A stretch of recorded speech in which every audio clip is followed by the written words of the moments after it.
اعوذ باللہ من الشیطان الرجیم بسم اللہ الرحمن الرحیم السلام علیکم ورحمۃ اللہ۔ سورۃ آل عمران آیت نمبر 200۔ يا أيها الذين آمنوا اصبروا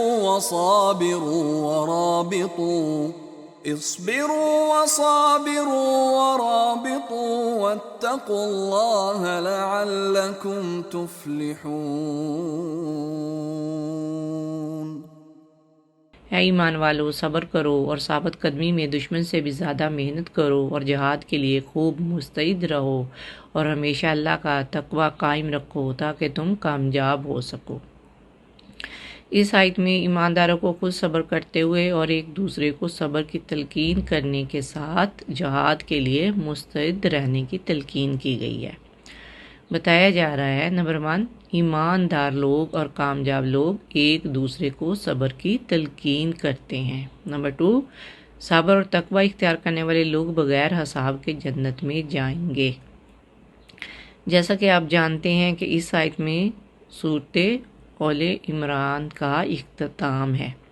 اس میں تقریباً تمام ان اوصاف کا ذکر کیا گیا ہے جو کامیاب انسان کے لیے ضروری ہے۔ وہ کیا ہیں؟ صبر، مثابرہ اور رباط۔ سورۃ آل عمران میں چونکہ غزوہ احد کا تفصیلی بیان آیا ہے اور اس کا بہت سا حصہ اسی غزوہ کے حالات پر مشتمل ہے، اور یہ آخری آیت گویا کہ اس سورت کا لب لباب ہے، جس میں مسلمانوں کو کفار کے مقابلہ میں ہر وقت تیار رہنے کے لیے واضح ہدایت دی گئی ہیں۔ اس آخری آیت میں صبر کے بارے میں پیغام پہنچایا گیا ہے کہ تمام تر احکامات اور چیزیں جو ہم نے سیکھی ہیں ان کے اوپر عمل کرنے کے لیے صبر کرنا ضروری ہے۔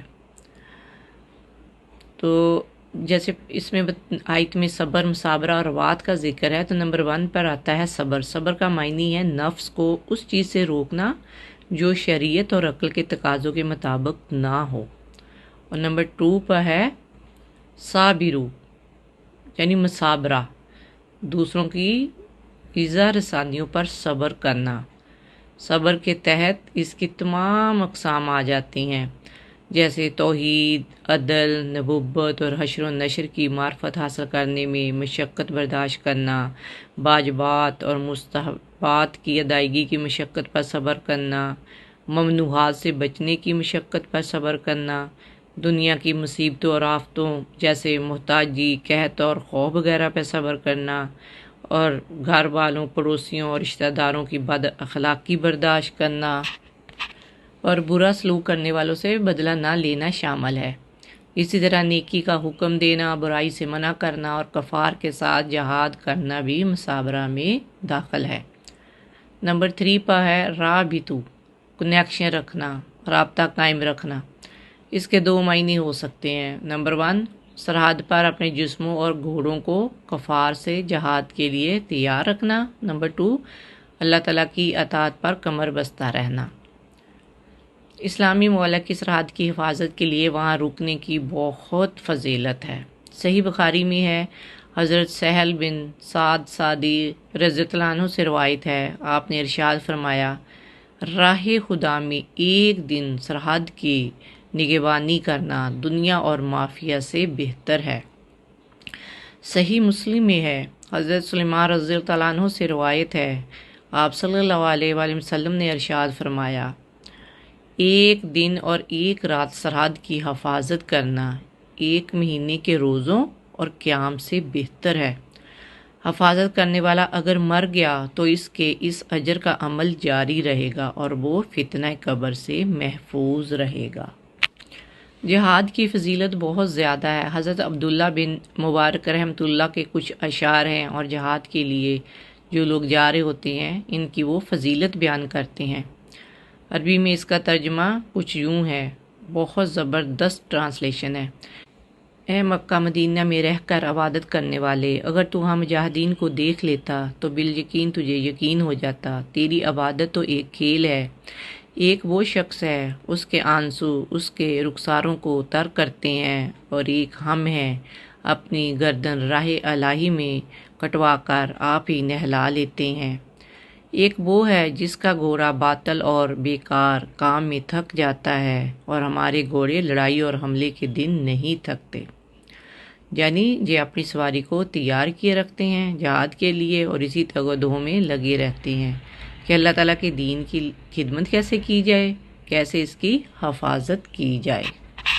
اس آیت میں آپ دیکھیں تو واضح بتا دیا گیا کہ جنت کی نعمتوں کے حصول کے لیے اللہ تعالیٰ سے ڈرنا ضروری ہے، اور اسلام کی سربلندی کے لیے بھی مومنوں کو امن ہو جا جنگ ثابت قدم رہنا ہوگا۔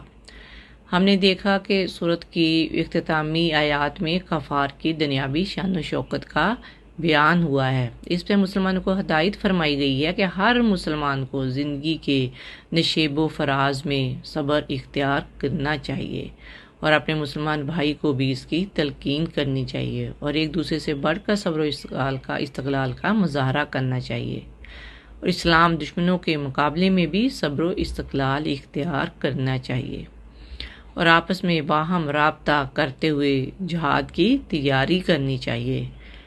مشکلات پر قابو پانے کا یہی مؤثر ذریعہ ہے کہ آدمی ایک دوسرے کی ڈھارس بندھاتے ہوئے آگے بڑھے۔ رسول اللہ صلی اللہ علیہ وآلہ وسلم نے فرمایا، اجر مصیبت میں صبر کرنے پر ہے۔ احادیث میں سختی اور تکلیف کے اوقات میں پوری طرح وضو کرنے، مسجد کی طرف چل کر آنے، اور پھر ایک نماز کے بعد دوسری نماز کے انتظار کو بھی آپ نے روایت فرمایا ہے۔ اس آیت کریمہ سے معلوم ہوا کہ صبر پر دوام اور دشمن سے ہمیشہ ہوشیار رہنا ہی فلاح کا راستہ ہے۔ جس کسی نے فلاح پائی تو اسی راستے پر چل کر فلاح پائی، اور جو کہ اس راستہ سے محروم ہوا تو صبر کو ترک کر کے وہ محروم ہوا۔